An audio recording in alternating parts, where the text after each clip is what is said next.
श्रीमते भक्ति वेदांत स्वामिने इति नामिने नमस्ते सारस्वती देवे गौरवाणी प्रचारिणे निर्विशेष शून्यवादी पश्चात देशतारिणे वंशाकल्पतरुभश्च कृपा सिन्धुभैव च पतितानां पावनेभ्यो वैष्णवेभ्यो नमो नमः।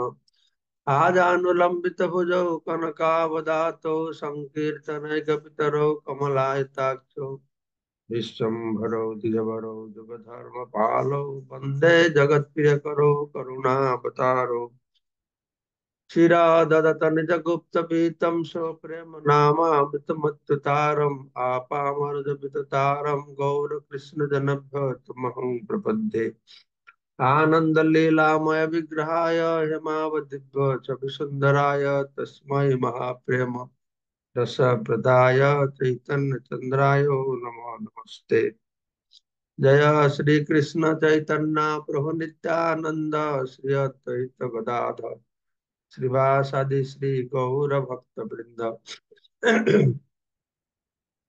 हरे कृष्ण कृष्ण कृष्ण हरे हरे, हरे राम राम राम हरे हरे। मुखम करोति वाचालं पंगुलं हैतगिरिं यत्कृपातमहं वन्दे परमानंद माधव। श्री गुरु दिनतारिणम श्री चैतन्य ईश्वरम नमो विष्णुपादाय कृष्णपृष्ठाय भूतले श्रीमती जय पताका स्वामिने नामिने श्री चैतन्य चरितमृतम आदि लीला सप्तम परिच्छेद। महाप्रभु কাশী মায়াবাদের কাছে উপস্থাপনা করলেন তাদের মধ্যে কি ভুল আছে। তারা শুনে বল, হ্যাঁ আপনারা যা বলছেন ভালো লাগছে, তাহলে ঠিকঠাক কি বলুন আমাদেরকে। তো মহাপ্রভু বর্ণনা করছেন, প্রণব সে মহাবাক্য বেদের নিদান ঈশ্বর স্বরূপ প্রণব সর্ব বিশ্বধাম। প্রণব শব্দ ব্রহ্ম, এখানে অনুবাদে যাহা প্রভুপাদ বলছেন তাহলে বুঝতে হবে প্রণব মানে শব্দ ব্রহ্ম, সেটাকে ওঙ্কার বলা আছে। শব্দ ব্রহ্ম ওঙ্কারকে প্রণব বলা হয়। শব্দ ব্রহ্ম ওঙ্কার হচ্ছে বেদের মহাবাক্য। ভগবত গীতায় কৃষ্ণ বলেছেন, আমি হচ্ছে ওঙ্কার, তাই না? তো ওঙ্কার হচ্ছে কি? ওঙ্কার হচ্ছে মানে ভগবানের যে ভাগবত, ভগবানের শব্দ অবতার, সেরকম ওঙ্কার, এটা হচ্ছে বেদের মহাবাক্য। তা হচ্ছে সমস্ত বৈদিক মন্ত্রের আধার। ওঙ্কার থেকে সবকিছু সৃষ্টি হয়েছে, সবকিছু জ্ঞান ওঙ্কার, ওং, ওং থেকে সৃষ্টি হয়েছে। তাই আপনারা দেখবেন অনেক লোক ওংকে পূজা করে। ওংকে পূজা করে সেটা ঠিক আছে, কিন্তু ওংটাকে ভগবান বলছে আমি হচ্ছে বেদের ওঙ্কার। ভগবানকে বাদ দিয়ে ওঙ্কারকে পূজা করতে লাগে না। আর কৃষ্ণকে পূজা করলে তো ওঙ্কারের পূজা হয় বা ওঙ্কারের গুরুত্ব প্রাপ্ত হয়। তো ঈশ্বর স্বরূপ প্রণব সর্ববিশ্বধাম, এই শব্দ ব্রহ্মরূপে পরমেশ্বর ভগবানের প্রকাশ আছে এই প্রণব। হম সমস্ত সৃষ্টির আধার ওঙ্কারকে স্বীকার করা উচিত। ওঙ্কার থেকে সবকিছু সৃষ্টি হয়েছে, সবকিছু উদ্ভব হয়েছে, সব শাস্ত্র ওঙ্কার থেকে এসেছে। তো সেই জন্য ভগবত গীতায় অষ্টম অধ্যায় 13 নম্বর শ্লোকে ওঙ্কার এর মহিমা বর্ণনা করা হয়েছে। ওং ইতি এক অক্ষরম ব্রহ্ম বেহারন বেহারন মাম অনুস্মরণ जब प्रयाति त्यजत देहम सजाति परमम गति। এই শ্লোকটি ইঙ্গিত করছে যে ওঙ্কার বা প্রণব হচ্ছে পরমেশ্বর ভগবানের শব্দ ব্রহ্মরূপ প্রকাশ।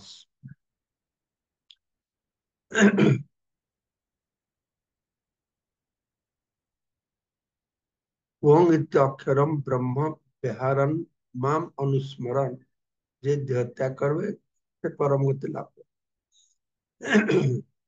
তো এই ওঙ্কার হচ্ছে ভগবানের শব্দ ব্রহ্ম প্রকাশ রূপে প্রকাশ। তাই মৃত্যুর সময় কেউ যদি ওং এই একটি অক্ষর স্মরণ করে, তাহলে তিনি পরমেশ্বর ভগবানকে স্মরণ করে, এবং তার ফলে তিনি তৎক্ষণাৎ পরম গতি লাভ করে চিৎ জগতে প্রবিষ্ট হয়। মৃত্যুর সময় যদি ওং এই শব্দটাকে স্মরণ করে, ওঙ্কার হচ্ছে সমস্ত বৈদিক মন্ত্রের ভিত্তি। কেননা তা হচ্ছে শব্দ ব্রহ্মরূপে ভগবান শ্রীকৃষ্ণের প্রকাশ, এবং তাকে জানাই হচ্ছে বেদের চরম লক্ষ্য। বেদের চরম লক্ষ্য ওঙ্কারকে জানা। ওঙ্কার হচ্ছে ভগবানের প্রকাশ। তো আমরা আগে শুনেছি বেদে সর্বে অহম বেবেদ্য, তাই ওঙ্কারকে তারা স্মরণ করে। সেই সম্বন্ধে ভগবত গীতায় বলা হয়েছে বেদে সর্বে অহম বেবেদ্য। ভগবত গীতায় বর্ণিত এই সমস্ত সরল কথাগুলি মায়াবাজার বুঝতে পারে না। এগুলো সরল কথা, এতে আর কি বাকচাতুর্য দরকার নেই, গ্রামার দরকার নেই, সংস্কৃত পাণ্ডিত্য দরকার নেই। সর্বস্ব বেদের অহম বেদ্য, সমস্ত বেদের জ্ঞাত বিষয় হচ্ছে আমি। আহ, কিন্তু এই মায়াবাদীটা বুঝতে চেষ্টা করে, অথচ নিজেদের বড় বড় বৈদান্তিক বলে মনে করে, তারা গর্ববোধ করে। তাই কখনো কখনো আমরা বেদান্তি দার্শনিকদের বিদন্তি অর্থাৎ দন্তহীন বলে বর্ণনা করি। প্রভুপাদ আরেক জায়গায় বলছেন যে বেদর তর গলিতং ফলং সুখ মুখাদম দ্রবসম্বিত। ভক্তরা কি করে, বেদ রূপক বৃক্ষের পরিপক্ক সুমিষ্ট ফলস্বরূপ যে শ্রীমদ ভাগবতম, সে ভাগবতম রসকে আস্বাদন করে। বেদের সার ভাগ ফলটাকে আস্বাদন করে। তো কিন্তু বেদান্তি ভগবত বলছেন, যারা ফলটাকে না খেয়ে গাছ থেকে চাবায়, আমটা খাইলে না টেস্ট পাবে, গাছটাকে চাবায়। বেদ হচ্ছে বৃক্ষ, ফল হচ্ছে ভাগবতম। তো ফল হচ্ছে ভাগবতম। তো ভাগবতকে রস আস্বাদন করা যাবে না? হ্যাঁ, ভাগবতের রস আছে, কিন্তু বেদে তো তার রস নেই। থাকলে সেটা গুপ্ত ভাবে রাখা হয়েছে। তো বেদ অধ্যয়ন করা মানে এই আম গাছকে চাবানো। তো আম গাছ তো শক্ত, আম গাছ চাবাতে চাবাতে দাঁত সব পড়ে গেছে, তাই তারা বেদান্তি হয়ে গেছে। হ্যাঁ, বেদান্তি, দন্ত নেই তাদের, বেদান্তি। হ্যাঁ, শঙ্কর দর্শনের সমস্ত যুক্তি যা হচ্ছে মায়াবতীর দান্ত, তা রামানুজাচার্যাদি মহান বৈষ্ণব আচার্যদের সুদৃঢ় যুক্তির উপর ভগ্ন হয়েছে। এখানে আরো এরকম ব্যাখ্যা দিয়েছেন প্রভুপাদ। হ্যাঁ, বেদান্তি মানে কি, মানে শঙ্কর দর্শনের সমস্ত যুক্তিগুলো দান্তের মতো। সে যে মায়াবাদের দান্ত। কিন্তু রামানুজাচার্য যে বৈষ্ণবরা কি করছে, তাদের যুক্তি দিয়ে সব ওদের যুক্তিকে খণ্ডন করেছে, অর্থাৎ সব দাঁত গুলো পড়ে গেছে ওদের। তাই তাদেরকে বেদান্তি বলা হচ্ছে, দন্ত নাই। শ্রীপাদ রামানুচার্য মাথাচার্য মায়াবাদীদের দাঁত ভেঙে দিয়েছেন, তাই তাদের বেদান্তি দন্তহীন বলে বর্ণনা করা হচ্ছে। তো দুই প্রকার বর্ণনা অনুসরণ করলাম। বেদান্তি, তারা বেদ রূপক কাঠকে চাবাতে হবে, দাঁত পড়ে গেল, তো বেদান্তি হলো। আরেকটা হচ্ছে তাদের যুক্তি শঙ্করের যুক্তি দান্তের মতো। হম, কিন্তু রামানুজাচার্য মাধবাচার্য তাদের যুক্তি দিয়ে সেই দান্তকে ভেঙে দিয়েছেন, তাই তাদেরকে দন্তহীন বা বেদান্তি বলা আছে। আচ্ছা, এই যে ভগবত গীতা অষ্টম অধ্যায় ত্রয়োদশ শ্লোকে ওঙ্কার এর অর্থ বিশ্লেষণ করে বলা হয়েছে। এই শ্লোকটা আগে প্রভুপাদ তাৎপর্য লিখেছিলেন, ওং ইতি একাক্ষরম ব্রহ্ম বেহরন মাং অনুস্মরণ जब प्रयाति त्यजन देहम सजाति परमम गति। সমাধিতে অবস্থান পূর্বক ওং এই অক্ষর উচ্চারণ করার মাধ্যমে পরমেশ্বর ভগবানের চিন্তা করতে করতে যিনি দেহ ত্যাগ করেন। এখানে কিন্তু বলা আছে এটা উচ্চারণ করবে, কিন্তু পরমেশ্বর ভগবানকে চিন্তা করতে হবে।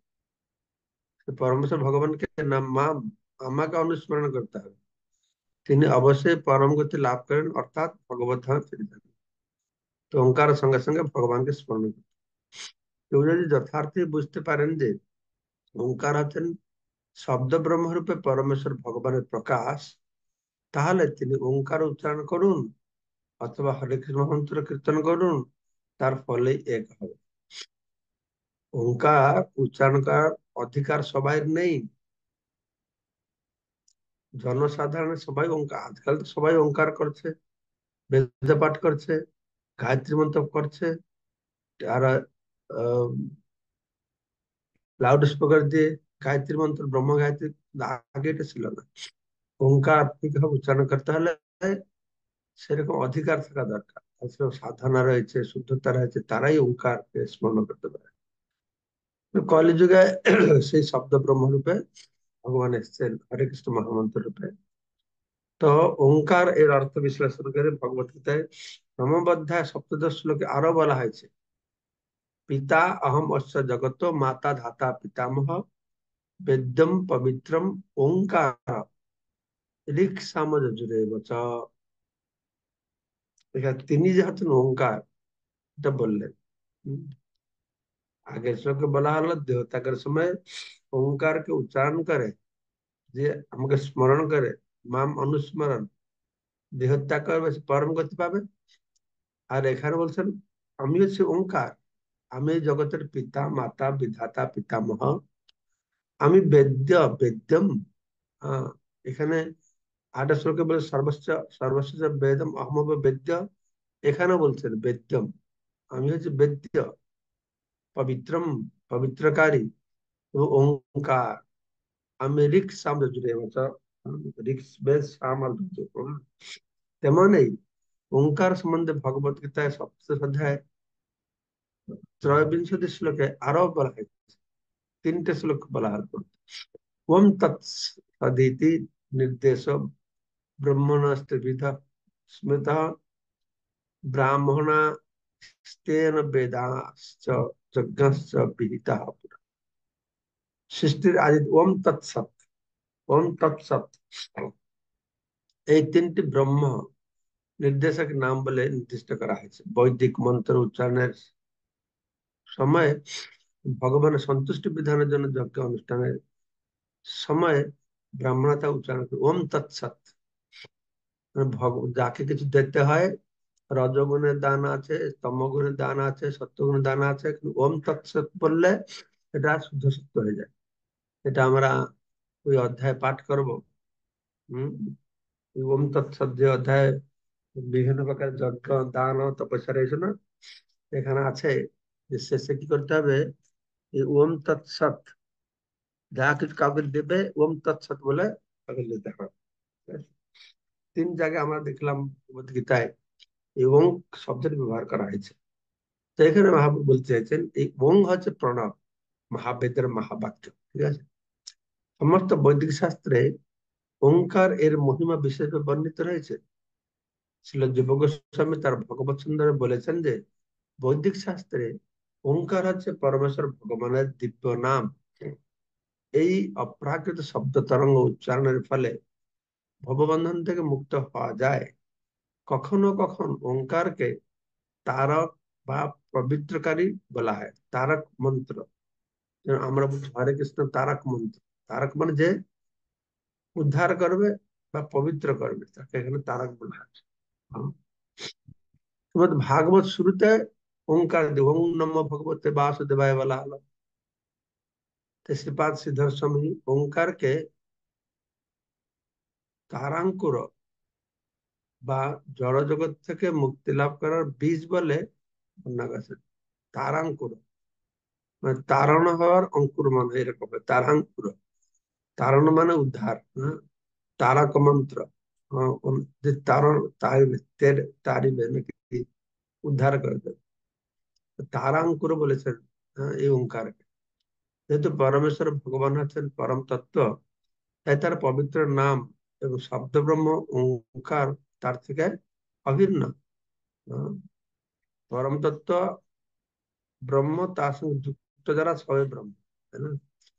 চৈতন্য মহাপ্রভু বলেছেন যে দিব্য নাম বা শব্দ ব্রহ্মরূপে ভগবানের প্রকাশ ওঙ্কার পরমেশ্বর ভগবানের সর্বশক্তি সমন্বিত। ভগবানের নাম, ওঙ্কার হচ্ছে ভগবানের নাম। সবারকে ভগবান আর ভগবান নাম অভিন্ন। যেন বলা আছে নাম নামকারী বহুধা নিজ সর্বশক্তি তত্রার্পিতা নিয়মিত স্মরণেন কাল। ভগবানের দিব্য নামে তার সমস্ত শক্তি অর্পিত হয়েছে। ভগবানের নাম অথবা ওঙ্কার যে পরমেশ্বর ভগবান থেকে অভিন্ন, এই সম্বন্ধে কোনো সংশয় নেই। ওঙ্কার হচ্ছে ভগবান থেকে অভিন্ন। ভগবানের ভিতরে যা শক্তি আছে তার নামের মধ্যে শক্তি আছে। অভিন্নতং নাম নামই ন, ভগবান তার নাম হচ্ছে অভিন্ন। তো পক্ষান্তরে যিনি ওঙ্কার এবং ভগবানের দিব্য নাম হরে কৃষ্ণ মহামন্ত্র উচ্চারণ করেন, তিনি তৎক্ষণাৎ শব্দ ব্রহ্মরূপে পরমেশ্বর ভগবানের সাক্ষাৎ লাভ করেন। নারদ পঞ্চরতে স্পষ্ট বলা হয়েছে যে যিনি অষ্টাক্ষর সম্মানিত ওম নমঃ ভগবতে বাসুদেবায় মন্ত্র উচ্চারণ করেন, পরমেশ্বর ভগবান নারায়ণ স্বয়ং তার সামনে উপস্থিত হন। নারদ পঞ্চরতে বর্ণনা করা হয়েছে, সেখানে ওম কথা বর্ণনা করা হলো। ভাগবত ওম নমঃ ভগবতে বাসুদেব বলা হলো, নারদ পঞ্চরাত্রে আবার বলা হলো ওম নমঃ নারায়ণ, সেখানে ওম শব্দটি ব্যবহার করা হলো। তিনি অষ্টাক্ষর সম্মানিত ওম ওম নমঃ নারায়ণ বলা হলো। ধ্রুব মহারাজ ওম নমঃ ভগবতে বাসুদেব বললেন। হ্যাঁ, মান্ডুক্য উপনিষদে বর্ণনা করা হয়েছে যে চিৎ জগতে যা কিছু দেখতে পাওয়া যায় তা সবই হচ্ছে ওঙ্কার, এর চিৎ শক্তির প্রকাশ। এটা উপনিষদ মন্ডুক উপনিষদ। ওঙ্কার চিৎ শক্তির প্রকাশ, এতে ওঙ্কারের খুব গুরুত্ব আছে। তো সমস্ত উপনিষদের ভিত্তিতে ছিল যুব গোস্বামী বলেছেন যে ওঙ্কার হচ্ছে পরম তত্ত্ব। উম, ছিল যুব গোস্বামী তো মহান পণ্ডিত ছিলেন, মহান ভক্ত ছিলেন। তিনি সব শাস্ত্রদের ষট ষট সন্দর্ভ রচনা করেছেন, খুব বিদ্বান ছিলেন। ষট সন্দর্ভের মাধ্যমে এই সমস্ত মায়াবাদ, বিভ্রান্তি, ভগবান সম্পর্কে, ধর্ম সম্পর্কে সব কিছু বিভ্রান্তিকে তিনি মূলোৎপাটন করে কৃষ্ণই যে ভগবান সেটাকে সুন্দরভাবে প্রতিষ্ঠা করেছেন। ষট সন্দর্ভ, এটা ভানু মহারাজ ইংরেজিতে অনুবাদ করেছেন, বাংলাও পাওয়া যায়। এই ওঙ্কার হচ্ছে পরম তত্ত্ব, আর সেই সত্য সমস্ত মহাজন ও আচার্য স্বীকার করে গেছে। ওঙ্কার হচ্ছে অনাদি, অবিকারী, পরম ও সব রকম জড় কলুষ বিকার থেকে মুক্ত। ওঙ্কার হচ্ছে সবকিছুরই আদি মধ্য অন্ত। যেমন ভগবান আদি, ভাগবতের আদ্যে চ অন্তে চ মধ্যে চ হরি সর্বত্র গিয়তে, সেরকম ওঙ্কারও সবকিছুর আদি মধ্য অন্ত। যিনি এইভাবে ওঙ্কারের অর্থ হৃদয়ঙ্গম করেছেন, তিনি ওঙ্কারের মাধ্যমে পারমার্থিক পূর্ণতা লাভ করেন। সকলের হৃদয়ে অধিষ্ঠিত ওঙ্কার হচ্ছেন ঈশ্বর। সে কথা ভগবত গীতায় প্রতিপন্ন হয়েছে, ঈশ্বর সর্বভূতানাং হৃদয়ে অর্জুন তিষ্ঠতি। এই ওঙ্কার আমাদের পরমাত্মা রূপে আমাদের হৃদয়ের হচ্ছে ওঙ্কার। ওঙ্কার বিষ্ণু থেকে অভিন্ন, কেননা ওঙ্কার বিষ্ণুরই মতো সর্বব্যাপ্ত। যিনি বুঝেছেন যে ওঙ্কার ও শ্রী বিষ্ণু অভিন্ন, তিনি শোক ও মোহ থেকে মুক্ত হয়েছে। তিনি ওঙ্কার শব্দ উচ্চারণ করেন, তিনি আর শূদ্র থাকেন না, তিনি তৎক্ষণাৎ ব্রাহ্মণ স্তরে উন্নীত হন। কেবলমাত্র ওঙ্কার উচ্চারণ করার মাধ্যমে হৃদয়ঙ্গম করা যায় যে সমস্ত সৃষ্টি হচ্ছে পরমেশ্বর ভগবানের শক্তির প্রকাশ। ওঙ্কার উচ্চারণ করে ইদম হি বিশ্বম ভগবান নিবেতরো যত জগৎ স্থান নিরোধ সম্ভব। ইদম হি বিশ্বম ভগবান নিবেতরো, ভগবান এব ইতরো যত জগৎ স্থান নিরোধ সম্ভব। পরমেশ্বর ভগবান স্বয়ং এই জগৎ রূপে প্রকাশিত হয়েছে, কিন্তু তবুও তিনি তার থেকে ভিন্ন। এটা আবার আগে অনেক আলোচনা, সেই জন্য ভিন্ন ভিন্ন প্রকৃতি অষ্টদা। এই জগৎটা যে 8টা উপাদান তৈরি, ভিন্ন প্রকৃতি অষ্টদা ভগবান বলছে। তো তার থেকে জড় সৃষ্টি প্রকাশিত হয়েছে, তাকে আশ্রয় করে, তা বিরাজ করে, প্রলয়ের পরে তার মধ্যে লীন হয়ে যাবে। এইটা হচ্ছে বৈষ্ণবদের মত। জড় জগৎ ভগবান থেকে সৃষ্টি হচ্ছে, যখন জড় জগৎ আছে ভগবানকে আশ্রয় করে রয়েছে, ভগবান আবার সে মিশে যাবে। হ্যাঁ, এটা বর্ণনা করা হয়েছে ভাগবত প্রথম স্কন্ধ পঞ্চম অধ্যায় 20 নম্বর শ্লোকে। যারা অজ্ঞ তারা বুঝতে পারে না, কিন্তু শ্রীমদ্ ভাগবতে বর্ণনা করা হয়েছে যে সমস্ত সৃষ্টি হচ্ছে পরমেশ্বর ভগবানের শক্তির প্রকাশ। পরমেশ্বর ভগবানের পবিত্র নাম ওঙ্কার উচ্চারণ করার মাধ্যমে তা উপলব্ধি করা সম্ভব।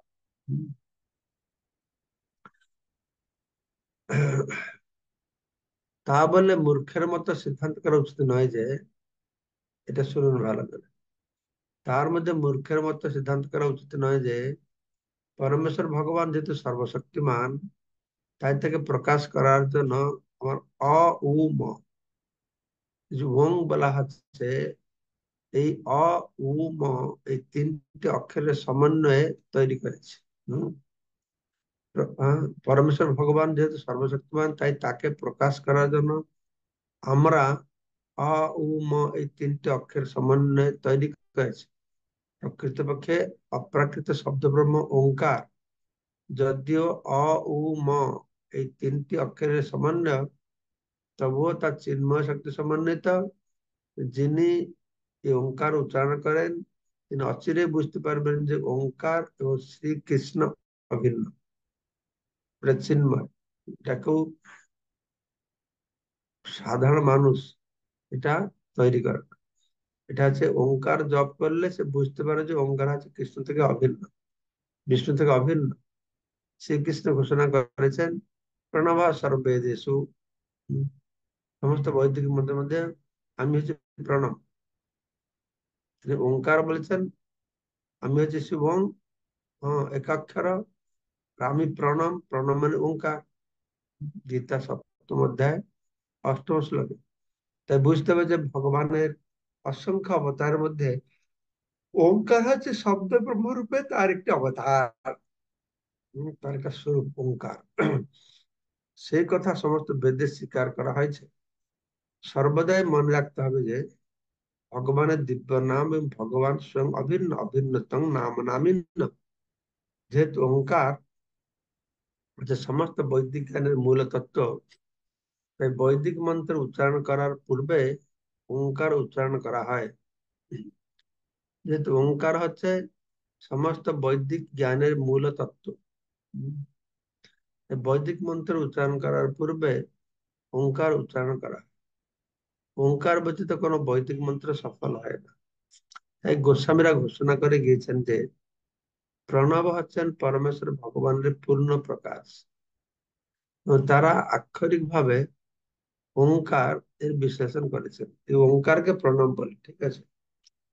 এই অ উ ম, অকারেণ উচ্যতে কৃষ্ণ সর্বলোকৈক নায়ক, উ কারেণ উচ্যতে রাধা, ম কার জীববাচক। এই ওঙ্কার শব্দ সম্পর্কে আমরা বিভিন্ন প্রকার ব্যাখ্যা দেখছি। অ উ ম, অ মানে কি, উ মানে কি, ম মানে কি, বিভিন্ন লোক বিভিন্ন রকমের কথা বলছে। ঠিক আছে, আমরা আমাদের আচার্য যেটা বলছেন সেটা গ্রহণ করব। তো ওঙ্কার আছে অ উ ম, ওম, এই তিনটে অক্ষরের সমন্বয়। এই অ মানে অকার উচ্চতে কৃষ্ণ, অকার কৃষ্ণকে বোঝায়, যিনি হচ্ছেন সর্বলোকৈক নায়ক, অর্থাৎ চিত ও অচিত সমস্ত জগৎ ও সমস্ত জীবের ঈশ্বর হচ্ছেন কৃষ্ণ। তিনি হচ্ছেন পরম নায়ক, নিত্য নিত্যানাং চেতন চেতনানাং। উকার হচ্ছে কৃষ্ণের হাদিনী শক্তি শ্রীমতী রাধারানীকে ইঙ্গিত করে, আর মকার জীবকে ইঙ্গিত করে। এভাবে ওং হচ্ছে কৃষ্ণ, তার শক্তি, তার নিত্য সেবকদের পূর্ণ সম্মান। অ উ ম, কৃষ্ণ, রাধারানী এবং জীব। তো কৃষ্ণ, তার হাদিনী শক্তি রাধারানী এবং তার তটস্থ শক্তি, সে হচ্ছে জীব। তো জীবকে ইঙ্গিত করে মররা। এইভাবেই ওং হচ্ছেন শ্রীকৃষ্ণ, তার শক্তি ও নিত্য সেবকদের পূর্ণ সমন্বয়। পক্ষান্তরে ওঙ্কার বলতে শ্রীকৃষ্ণ নাম, যশ, লীলা, পরিকর, প্রকাশ, ভক্ত শক্তি আদি তার সঙ্গে সম্পর্কিত সবকিছু বোঝায় ওঙ্কার। যেমন চৈতন্য চরিতামৃতে এই শ্লোকে চৈতন্য মহাপ্রভু বর্ণনা করেছেন সর্ব বিশ্ব ধাম, এই শ্লোকে বলা হয়েছে ওঙ্কার হচ্ছেন সবকিছুরই আশ্রয়স্থল। ঠিক যেমন শ্রীকৃষ্ণ হচ্ছেন সবকিছুর আশ্রয়স্থল। ব্রহ্মণে প্রতিষ্ঠাহম, ব্রহ্মণে প্রতিষ্ঠাহম। তো এখানে আমি শেষ করব, কিন্তু তাৎপর্য অনেক বড় আছে। আর বহু ভালো উপাদেয় কথা বর্ণনা করা হয়েছে। আহ চৈতন্য চরিতামৃত একটা নোটবুক। কোনো কিছু জানতে হলে সেই সম্পর্কে বিষয়ে আলোকপাত করলে সব সেখানে আছে। মায়াবাদ জানতে চাইছো, এই কথোপকথনটি শোনো, সারুম ভট্টাচার্যের সঙ্গে মহাপ্রভু কথোপকথন শোনো, বাস সুস্পষ্ট জ্ঞান হয়ে যাবে। এই শ্লোকে ওঙ্কারটি বলা হল। ওঙ্কার সম্পর্কিত সমস্ত শ্লোকগুলি গীতায় কি আছে, ভাগবতে কি আছে, পঞ্চরাত্রে কি আছে, সব প্রভুপাদ তুলে ধরেছেন নোট করবার জন্য। এটা খুব ভালো। তো এখানে ওঙ্কারের শব্দ, ওঙ্কার মহাবাক্য আমরা গ্রহণ করি। তো মায়াবাদীদের মহাবাক্যটা কি কালকে আমরা শ্রবণ করবো। মহাবাক্য তাদের আহ, মুখ্য মহাবাক্য, মানে মুখ্য মানে তত্ত্বমসি ইদম সর্বম, আহ, যৎ অয়ম আত্মা ব্রহ্ম ইদম সর্বম, আত্মৈব বেদম সর্বম, নেহ নানাস্তি কিঞ্চন, এরকম হচ্ছে ওদের মহাবাক্য। কালকে আমরা শ্রবণ করবো। মনে রাখতে শেষ হলো, আপনার মনে রাখ। আর কোনো প্রশ্ন থাকলে বলুন আপনি। সুধাময় প্রভু কোথায় আজকে? নেই তো, মাতাজি বসে আছেন। প্রভু কোথায় গেল? প্রশ্ন আছে আপনার? বলুন, অনমিউট করতে হবে তো। হরে কৃষ্ণ মহারাজ, প্রণাম আপনার শ্রীচরণে। এই 122 নম্বর শ্লোকে আহ তাৎপর্যে বলছে যে ব্রহ্ম বস্তু পরম অলৌকিক বস্তু, সুতরাং তাতে ক্ষুদ্র মানুষের অচিন্তনীয় শক্তির সম্ভাবনা আছে। এই লাইনটা যদি একটু বলতেন। হয়ে গেল। কোনটা বলছেন? 122 নম্বর শ্লোকে তাৎপর্য 122 নম্বর। শেষের দিকে। 122 নম্বর আবার কোথায়? এখনই 128। হ্যাঁ, 128 তুমি 122 নম্বর জিজ্ঞাসা করছো। 122 তো কবে থেকে চলে গেছে। 122, দাঁড়া দাঁড়া, 113।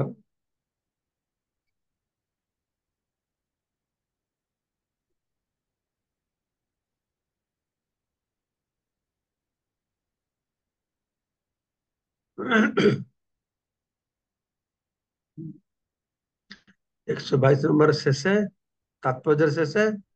হ্যাঁ, ওই যে ব্রহ্ম বস্তু পরম অলৌকিক বস্তু, সুতরাং তাতে ক্ষুদ্র মানুষদের অচিন্তনীয় শক্তির সম্ভাবনা আছে। এই লাইনটা যদি একটু মানে বলতেন।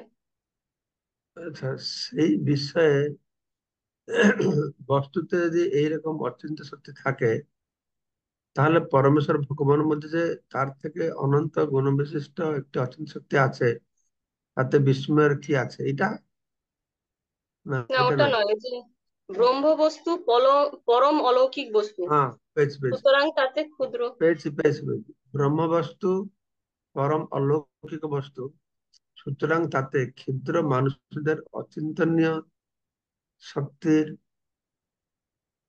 সম্ভাবনা আছে। তিনি পূর্ণ চিন্ময়, তাই তিনি অন্য সমস্ত ধর্মরহিত, সর্ববিলক্ষণ, অহংকার শূন্য পরম ব্রহ্ম। পরতত্ত্ব বা পরম ব্রহ্ম সবসময় এক এবং অভিন্ন। তার পক্ষে অজ্ঞানের মধ্যে আচ্ছন্ন হওয়া ও অজ্ঞানের আশ্রয় গ্রহণ করা বা ভ্রমযুক্ত হওয়া কখনোই সম্ভব নয়। ব্রহ্মবস্তু পরম অলৌকিক বস্তু, সুতরাং তাতে ক্ষুদ্র মানুষের অচিন্তনীয় শক্তির সম্ভাবনা আছে।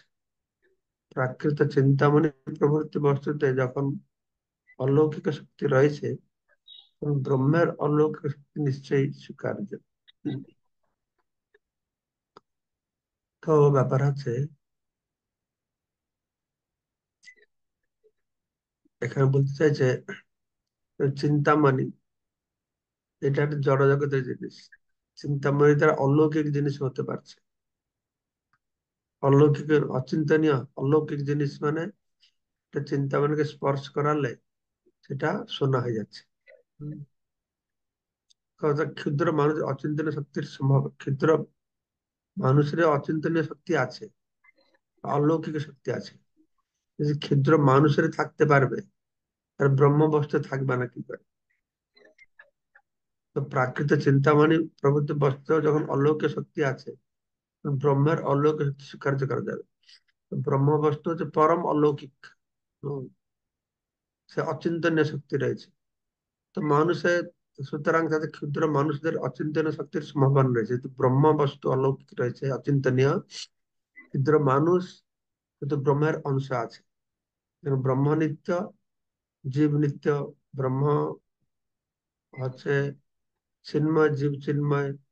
তো ব্রহ্মের অংশ হিসাবে মানুষের মধ্যে থাকবে, এইটাই হয়তো আমি এটাই ভাবছি, এটা বলা হয়েছে এই পূর্বাপর শব্দ দিয়ে যা বোঝা যাচ্ছে। সুতরাং তাতে ক্ষুদ্র মানুষদের অচিন্তনীয় শক্তির সম্ভাবনা আছে। যেহেতু হম তার পক্ষে অজ্ঞানের দ্বারা আচ্ছন্ন হওয়া ও অজ্ঞানের আশ্রয় গ্রহণ করা বা ভ্রমণ সম্ভব নয়। ব্রহ্মবস্তু পরম অলৌকিক, সুতরাং তাতে ক্ষুদ্র মানুষদের অচিন্তনীয় শক্তির আহ, সম্ভাবনা আছে। এই শব্দটা একটু কিরকম লাগছে? তো উম, এইরকম বুঝতে হবে আর কি। প্রাকৃত চিন্তামণি, তারপরে যেটা বলা হয়েছে সেখান থেকে প্রাকৃত চিন্তামণি প্রভৃতি বস্তুতেও যখন অলৌকিক শক্তি সৃষ্টি হয়, তখন ব্রহ্মের অলৌকিক শক্তি নিশ্চয়ই স্বীকার করতে হবে। বাত কফপিত্ত ত্রিবিধ দোষ একধারে রোগীকে আশ্রয় করলেও যেরূপ পরস্পর বিরোধী ধাতুর শোধনের জন্য ঔষধের ব্যবস্থা হয়, সেই প্রকার পরস্পর বিরোধী গুণোত্তরের ধারিণী শক্তির দ্বারা ব্রহ্মের নিরাকারত্ব অনুমিত হলেও অব্যয়বাদীও স্বীকার করতে হবে। তো এইরকম আপনি বুঝুন যেটা বললাম, ঠিক আছে? আমি ইংরেজিটা দেখবো কি হয়েছে, আসলে কি সম্পর্কে আছে বললে পরে আলোচনা করবো। মহারাজ বলুন। তো আজকে কত নম্বর শ্লোকটা আমরা পড়েছিলাম? আমি তো এইদিকে চল, 122 পেলাম। আজকে 128। 28, 128। 128 না? হুম হুম। ওকে, ঠিক আছে। তো আর আর কার প্রশ্ন আছে?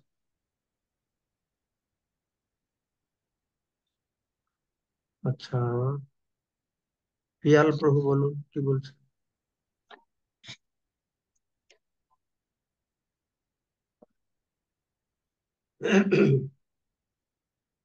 পিয়াল প্রভু অনমিউট করো। হরে কৃষ্ণ মহারাজ, ধন্যবাদ, প্রণাম মহারাজ। তো আমরা দেখি যে অনেকে ওং শব্দটাকে বেশি গুরুত্ব দেয় হরে কৃষ্ণ মহামন্ত্র থেকে। তো আমরা এদেরকে কিভাবে নিতে পারি? কিভাবে নিতে হবে না, শুধু বলো ওং। ওং সম্পর্কে এখানে যেটা বর্ণনা করা হয় সেটা বলো। যে ওঙ্কার সবাই করার, ওঙ্কার ভগবান প্রতিনিধিত্ব করে, তো সহজ করে ভগবান কলিযুগের জন্য এই হরে কৃষ্ণ মহামন্ত্র দিয়েছে। আর যদিও শোনার লোক হয়, আর একটু বুঝিয়ে বলতে পারো। ওঙ্কারটা ভালো, ভগবত ধামে যাবে। রাম নাম ভালো, কৃষ্ণ নাম ভালো, নারায়ণ ভালো, ওম নমঃ ভগবতে বাসুদেব ভালো। কিন্তু হরে কৃষ্ণ মহামন্ত্রটি হচ্ছে একমাত্র মন্ত্র যেখানে কৃষ্ণ প্রেম পাবে। আর সব নামতে পাপ দূরে যাবে, মুক্তি পাবে, ভগবত ধামে যাবে, ভগবান সাক্ষাৎ দর্শন করবে। তুমি কৃষ্ণ প্রেম পেতে চাও তাহলে মন্ত্র জপ করবে। ওঙ্কার করলে ভগবত ধামে যাবে, ভগবানকে পাবে, তাই না? হ্যাঁ মহারাজ। এরকম বুঝাবে সরল ভাবে, শোনার লোকে শুনবে। ঠিক আছে। ঠিক আছে মহারাজ। অনেক ওঙ্কার জপ করে আমি শুনেছি, আমি দেখেছিও। আমি ওঙ্কার রোজ সকালে 100টা ওঙ্কার করি। কিন্তু ওঙ্কার করে কেন?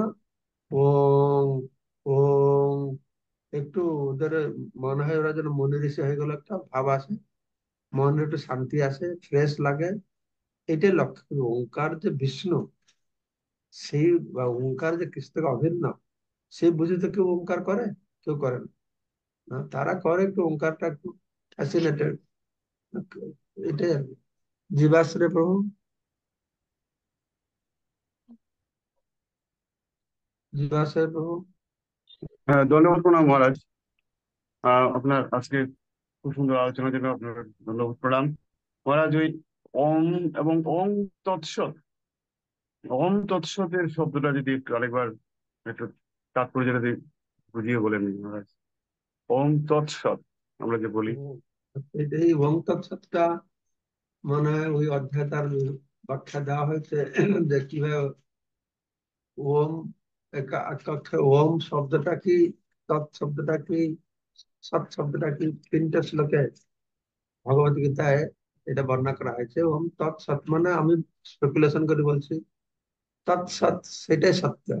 হম, সেটাই সত্যি। আচ্ছা। হুম। তত্ত্বম আসি, তুমি সেই হও, তত্ত্বম আসি, ওম তৎসৎ। হুম। সত্য, সত্য বস্তুকে, ওম হচ্ছে সত্য বস্তু, পরম সত্য বস্তু, এটাই বোঝাচ্ছে ভাবছি এটা মতো। কামাল শ্যাম সুন্দর প্রভু। প্রভু আরেকটা প্রশ্ন এইটার সঙ্গেই, যে আপনি বলেছেন যে ওম তৎসৎ আমরা বলি কিছু দেওয়ার সময়, কিছু হম দেওয়ার সময় আমরা ওম তৎসৎ বলি, এটার হম, অর্থটা কি মহারাজ? যেটা গীতায় বলেছেন সেটা তুমি কিছু দান টান দিচ্ছ, এই ওম তৎসৎ বললে এটা নির্গুণ দান হবে, মানে আচ্ছা। ভগবান উদ্দেশ্যে দিয়ে বলা আছে আর কি। গুরু মাঝে তাই বলে সবসময় করে ওম তৎসৎ, হ্যাঁ, হ্যাঁ, অফিস দিলে ওম তৎসৎ বলে।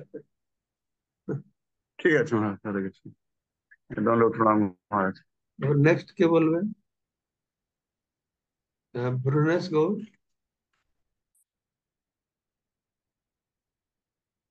হরে কৃষ্ণ, দণ্ডবত প্রণাম মহারাজ। এই একটা সম্প্রদায় আছে যারা হরিওম বলে এবং হরিওম কীর্তন করে, হরিওম উচ্চারণ করে, তাদের কি গতি হবে?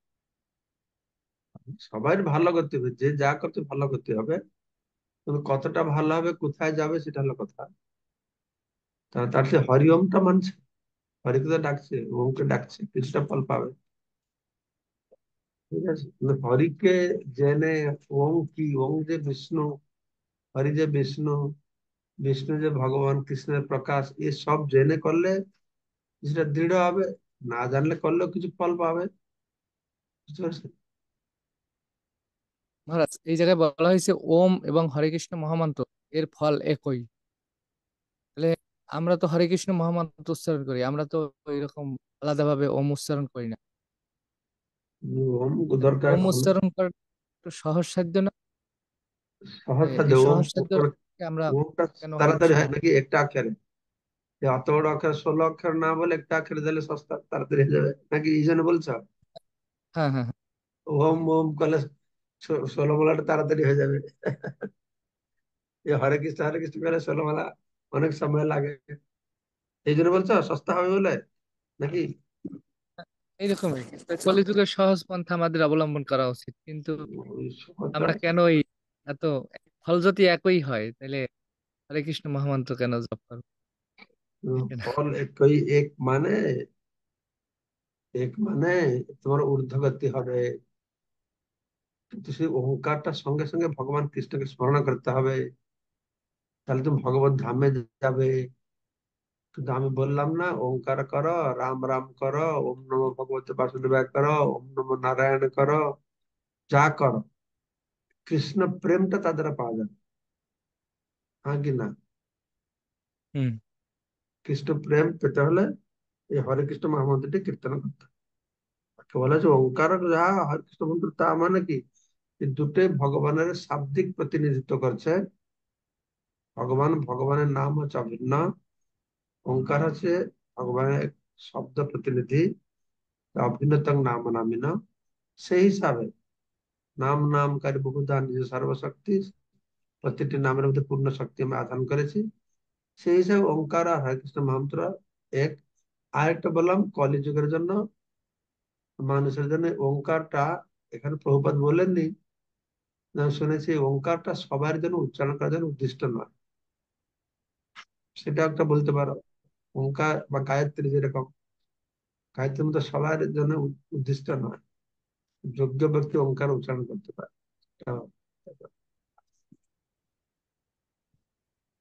এটা একটা। ঠিক আছে, আর কি আছে? ভক্তের ভগবান নৃসিংহদেব।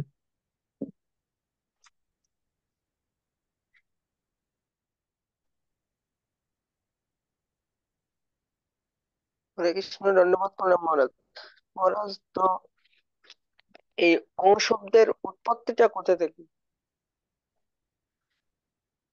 ওং শব্দের উৎপত্তি হয় না, তো এটা তো নিত্য আছে, যে নিত্য আছে তার উৎপত্তি হবে কি করে? এটা তো ভগবত ধাম থেকে আসছে, এর উৎপত্তি আর নাই, এর উৎপত্তি নাই, বিনাশ নাই। ওঙ্কার তো ব্রহ্ম বস্তু, পরম সত্য বস্তু, ভগবানের শাব্দিক প্রতিনিধিত্ব করছে, এর উৎপত্তি হবে কি করে? তো শক্তিমান গোবিন্দ প্রভু।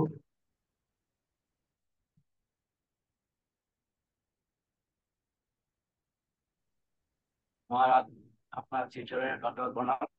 আমার যা জিজ্ঞাসা ছিল, আলোচনাতে আমি সেটা বুঝতে পেরেছি, শুধু একটা জিনিসের মধ্যে ক্লিয়ার হয়নি, যে 128 নম্বর শ্লোকে রয়েছে ওঙ্কার হচ্ছেন শব্দ ব্রহ্মরূপে প্রথম ভগবানের প্রকাশ। তাহলে তিনি ওঙ্কার উচ্চারণ করুন অথবা হরে কৃষ্ণ মহামন্ত্র কীর্তন করুন, তার ফল একই হবে। আর আপনার আলোচনায় বুঝতে পারলাম যে ফল একই হচ্ছে না, কেননা ওঙ্কার উচ্চারণ করতে আপনার লাভ হচ্ছে না, তো এটা কোথায়? এখানে ফল একই হয়েছে বুঝবো।